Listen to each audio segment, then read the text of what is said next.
దత్తాత్రేయ నమ. జయ గురు దత్తాత్రేయ నమ. ఈ వీడియోలో మనం 2025వ సంవత్సరంలో ఏ రాశుల వారికి ప్రభుత్వ ఉద్యోగం అనుకూలంగా ఉంటుంది, అలాగే ప్రభుత్వ ఉద్యోగం కాకుండా వారు చేసే ప్రయత్నాన్ని బట్టి ఒక పెద్ద జాతీయ అంతర్జాతీయ స్థాయిలో ఉన్నటువంటి సంస్థల్లో ఉద్యోగంలో ప్రవేశించడానికి కానీ ఉద్యోగంలో మార్పు కొరకు చేసే ప్రయత్నాలకి ఈ 2025వ సంవత్సరం మన మే నెల నుంచి ముఖ్యమైనటువంటి గ్రహాల మార్పు కారణంగా ఏ రాశి వారికి ఏ ఏ ఫీల్డ్, ఏ ఏ పరిశ్రమలు, ఏ ఏ సంస్థల్లో అనుకూలత ఉంటుంది, అలాగే వారు ఉద్యోగం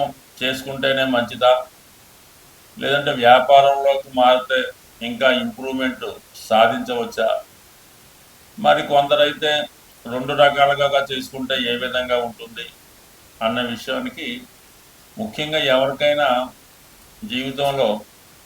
వారి జీవితంలో పైకి రావాలంటే ఒకటి వారు ప్రయత్నం ఉండాలి, అలాగే వారికి తగు విధమైన అర్హత, వారికి ఏ స్థాయిలో ఆ స్థాయిని బట్టి మనం చేసుకుంటే ఆ ప్రయత్నం ముందుకెళ్తుంది తప్ప మన స్థాయిని మించి చేసే ప్రయత్నాలు కూడా చాలా వరకు అత్యాశకు వెళ్ళినట్టు అవుతుంటాయి. కాబట్టి దానివల్ల కూడా ఉపయోగం ఉండదు. బట్ ఏదైనా మీ అర్హత, మీ స్థాయిని బట్టి ప్రయత్నం చేసినప్పుడు దానికి గ్రహాల యొక్క సహకారం కూడా కొద్దిగా యాడ్ అయి అది మీ యొక్క భవిష్యత్తుకి ముందుకు తీసుకెళ్ళడానికి అనుకూలత ఏర్పడుతూ ఉంటుంది. అలాగే మనం ఏదన్నా ఒక వ్యాపారం చేయాలి అనుకున్నప్పుడు వరుసగా వస్తున్నటువంటి ఆ జాతకుడి యొక్క దశలు, అంతర్దశలు, ఈ గోచారంలో ఈ మధ్యలో ఏలినాడు శని, అష్టమ శని రాకుండా కంటిన్యూగా కనీసం ఒక 10 సంవత్సరాలైనా ఒక మంచి పీరియడ్ ఉంటే ఆ జాతకుడు ఆ ఫీల్డ్లో నిలదొక్కుని దాంట్లో ధనం, నేము సంపాదించడానికి అనుకూలత ఉంటుంది. మనం ఏదైనా ఒక వ్యాపారం కానీ ఒక వ్యవహారం కానీ ప్రారంభించినప్పుడు ప్రస్తుతం ఉన్నటువంటి టైం చూసుకోవడం జరుగుతుంటుంది. అంటే ఒక 6 నెలల దాకా, సంవత్సరం దాకా టైం బాగానే ఉంది కాబట్టి ఈ ప్రారంభం అది బాగానే జరుగుతుంది. ఆ సంవత్సరం 6 నెలలు దాటిన తర్వాత నెమ్మదిగా మరి ఆ బ్యాడ్ పీరియడ్ స్టార్ట్ అయినప్పుడు మొత్తం క్లోజ్ అవ్వడం కూడా జరిగి చివరికి అప్పులు మిగిలే అవకాశం ఉంటుంది. కాబట్టి సో ఏదైనా ఉద్యోగంలో ప్రవేశించడానికి రాబోయే దశలతో పెద్దగా అక్కర్లేదు, ఫలితం అక్కర్లేదు. రాబోయే దశ బాగున్నా బాగపోయినా ఉద్యోగంలో ప్రవేశించాక ఉద్యోగంలో ఒడిదుడుకులు ఎదుర్కొన్నా అది కంటిన్యూగా అవ్వడం జరుగుతుంటుంది. అంటే ప్రభుత్వ ఉద్యోగం అయినప్పుడు, మళ్ళీ ప్రైవేట్ ఉద్యోగం అయినా కాబట్టి కొంత ఆటుపోట్లు ఉంటాయి. బట్ ఏదైనా ఉద్యోగంలో ప్రవేశించాలనుకున్న వాళ్ళకి రాబోయే పీరియడ్ అంతా బాగలేకపోయినా ఇప్పుడున్న పీరియడ్ బాగుంటే అతను ఉద్యోగంలో సక్సెస్ అవ్వడానికి అవకాశం ఉంటుంది. అదే వ్యాపారానికి అలా కాదు, ఇప్పుడు పీరియడ్ బాగుండాలి, రాబోయే పీరియడ్ బాగుండాలి, ఆ తర్వాత రాబోయే పీరియడ్ బాగుంటేనే వ్యాపార పరంగా సక్సెస్ అయ్యే అవకాశం ఉంటుంది. కాబట్టి ఇన్ని రకాలుగా ఆలోచించి అధిక మొత్తంలో పెట్టుబడి పెట్టేవాడు ఇవన్నీ ఆలోచించవలసి ఉంటుంది. పెట్టుబడి లేకుండా ఏదో రియల్ ఎస్టేట్ లాంటిది ఏదో చేసుకుంటే దానికి పెద్దగా ఆలోచించక్కర్లేదు. కేవలం కష్టపడితే చాలు, అదృష్టం ఉంటే అదే కలిసి వస్తుంది. స్వస్తి. శ్రీమాత్రే నమ. సింహరాశి వారికి రాజకీయమా, ఉద్యోగమా అన్నది ఇంపార్టెంట్గా మనం ఈ వీడియోలో పరిశీలిస్తాం. సహజంగా సింహరాశి అంటేనే ప్రభుత్వానికి సంబంధించింది. అంటే అటు ప్రభుత్వం అంటే ప్రభుత్వ ఉద్యోగిగాను, ప్రభుత్వాన్ని శాసించే రాజకీయవేత్తగా కూడా ఈ రాశి వారికి ఎక్కువగా అవకాశాలు ఉండడం జరుగుతూ ఉంటుంది. సాధారణంగా వీళ్ళకి వారసత్వంగా వచ్చే ప్రభుత్వ ఉద్యోగాలు లాంటివి ఉంటాయి. అంటే వీళ్ళ పెద్దవాళ్ళు రాజకీయ రంగంలో ఉండి ఏదో కారణం వల్ల మళ్ళా వారికి వారసులుగా వీళ్ళు రాజకీయ ప్రవేశం చేయడం జరుగుతూ ఉంటుంది. అలాగే వీళ్ళ తండ్రి గారు, తాతగారు గవర్నమెంట్ సర్వీస్లో ఉంటే వీళ్ళు కూడా గవర్నమెంట్ సర్వీస్లో ప్రవేశించడానికే ఎక్కువగా మొగ్గు చూపడం జరుగుతూ ఉంటుంది. అంటే ఈ రాశికి, సింహరాశికి సూర్యుడు, రవి అధిపతి అవుతుంటాడు. మరి ఏ ఇతర గ్రహం కూడా ఈ రాశిలో ఉచ్చ పొందడం కానీ నీచ పొందడం కానీ జరగదు. ఆ కారణం వల్ల వీళ్ళు సర్వ స్వతంత్రులు అవుతూ ఉంటారు. ఏది చేయాలన్నా, అటు ఉద్యోగం చేయాలన్నా, వ్యాపారం చేయాలన్నా, ఏమీ చేయకుండా కేవలం ఖాళీగా ఉండాలన్నా కూడా అది వీళ్ళ యొక్క నిర్ణయం మీద ఆధారపడి ఉంటుంది. అంటే వీళ్ళని మార్చడం కూడా చాలా కష్టం అవుతూ ఉంటుంది. అంటే సాధారణంగా వీళ్ళు పెద్దవాళ్ళు, ఈ సింహరాశి వారికి సాధారణంగా జాతకాల మీద పెద్దగా నమ్మకం ఉండదు. ఎక్కువగా ఈ సింహరాశిలో బాగా తల్లిదండ్రులు ఇద్దరు మంచి స్థితిలో ఉండగా, ప్రభుత్వ ఉద్యోగం కానీ, పెద్దగా రాజకీయ కుటుంబం నేపథ్యం ఉండి, అటువంటి కుటుంబాల్లో వీళ్ళు జన్మించడం జరుగుతూ ఉంటుంది. అంటే వీరు ఏదో ఒకటి అనుకొని, ఏదో మనం ప్రభుత్వ ఉద్యోగం ఉంటుంది చేయాలనుకుంటారు. అంటే ఒకరి కింద పనిచేయడం ఇష్టం ఉండదు కాబట్టి ప్రభుత్వ ఉద్యోగాన్ని ఎన్నుకుంటారు.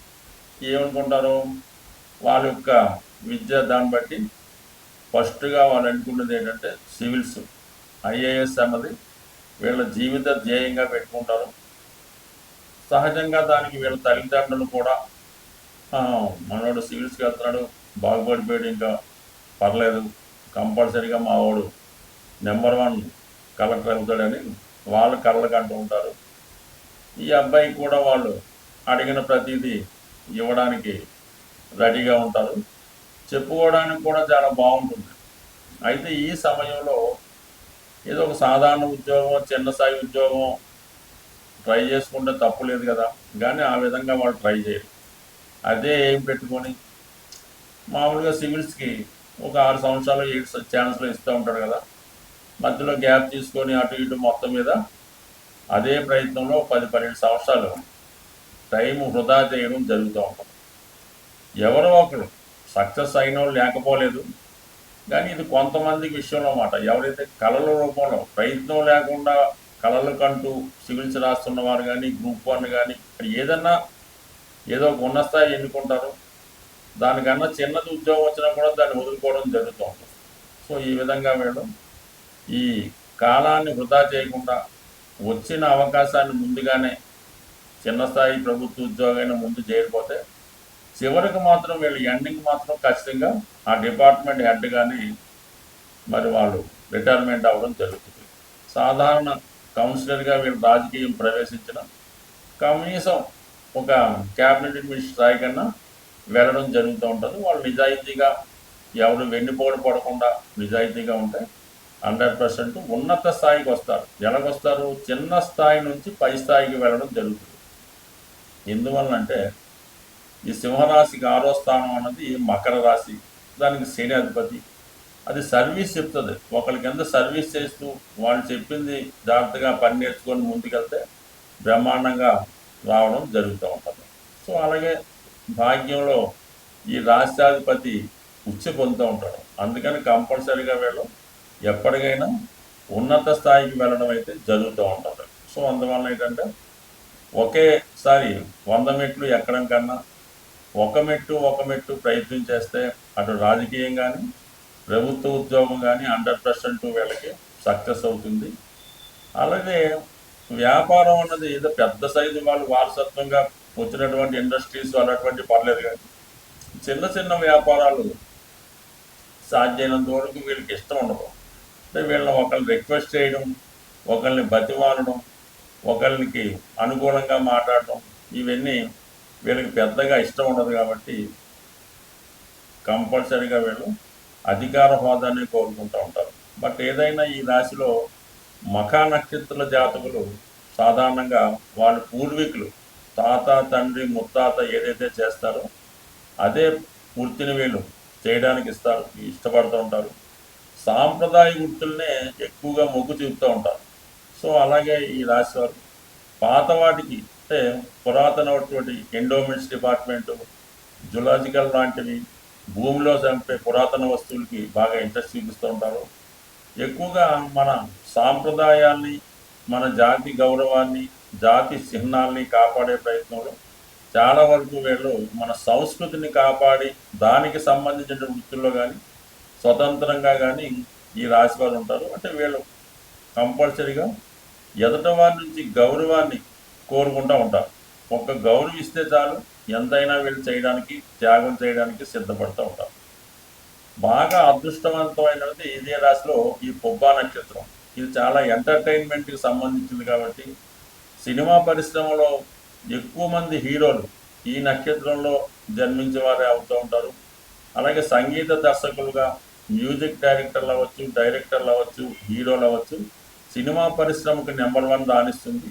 ఎంటర్టైన్మెంట్ ఇండస్ట్రీ అది ఏదైనా కావచ్చు, చాలా అదృష్టం అన్నమాట. వీళ్ళన్నీ ప్రతిదీ క్వాలిటీని కోరుకుంటారు, అత్యున్నత స్థాయి కోరుకుంటుంటారు. బట్ ఏదైనా మోస్ట్ సక్సెస్ఫుల్ స్టార్ అన్నది ఈ పూర్వ పాల్గొని నక్షత్రం. తర్వాత ఉత్తర పాల్గొని ఉత్తరా నక్షత్రం అన్నది ఇది పెద్దలు ఇచ్చినటువంటి సాంప్రదాయాల్ని, స్థిరాస్తుల్ని, గౌరవాన్ని కాపాడే ప్రయత్నం చేస్తూ ఉంటారు. జాతిని మేల్కొల్పి వాటిని సరైన మార్గంలో నడిపించే ప్రయత్నం ఈ రాశి వారు చేయడం జరుగుతూ ఉంటుంది. ఈ నక్షత్రం వారు చేయడం జరుగుతూ ఉంటుంది. స్వస్తి. ప్రస్తుతం వృత్తిపరంగా ఎంత ప్రయత్నం చేసినా సరైనటువంటి వృత్తిలో మనం స్థిరపడలేకపోతున్నాం అనుకున్న వాళ్ళకి వారి యొక్క ప్రస్తుతం జరుగుతున్నటువంటి జన్మ జాతకంలో దశ అంతర్దశలను బట్టి ఆధారపడి ఉంటుంది. ఇప్పుడు మనం అనుకున్నది ఏంటంటే కేవలం కామన్గా గోచరీత్యా ఉన్నటువంటి ఫలితాలు, తర్వాత సహజంగా ఏ రాశి వారికి ఎప్పుడు ఏది అనుకూలం అనుకున్నాం. అయితే అన్నిటికీ ఒకే పరిహారం అన్నట్టుగా ఈ ఉద్యోగానికి అంటే ఒక క్రమశిక్షణ ఉద్యోగం అంటే సూర్య భగవానుడు ఖచ్చితంగా టైంకి సూర్యోదయం అవుతుంది, సూర్యాస్తం అవుతుంది. ఎంత వర్షం వచ్చినా ఏది వచ్చినా సూర్య భగవానుడు ఆ టైం టు టైం తన పని చేసుకుంటూ వెళ్తూ ఉంటాడు.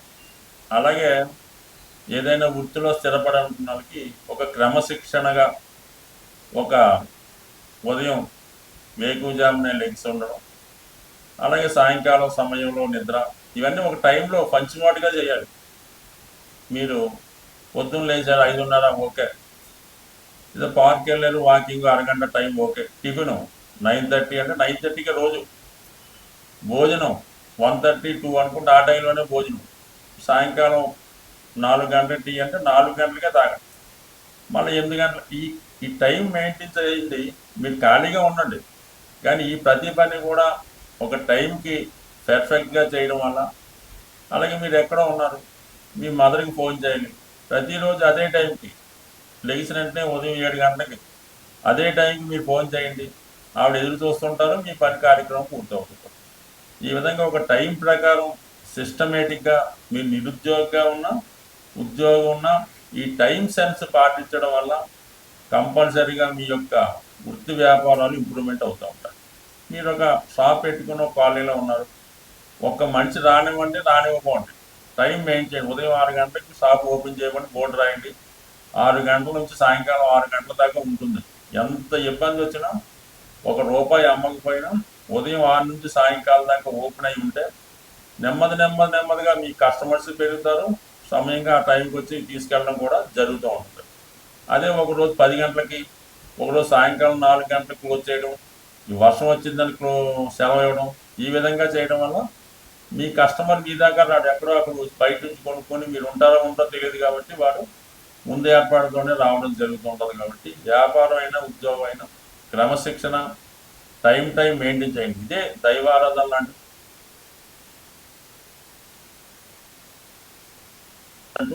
ఉద్యోగం అయినా వ్యాపారం అయినా సక్సెస్ అవుతారు. దాంతోపాటు ఏంటంటే ప్రతిరోజు సూర్య భగవానుడి ఆరాధన, అంటే అతనే క్రమశిక్షణ కారణం అవుతుంటాడు.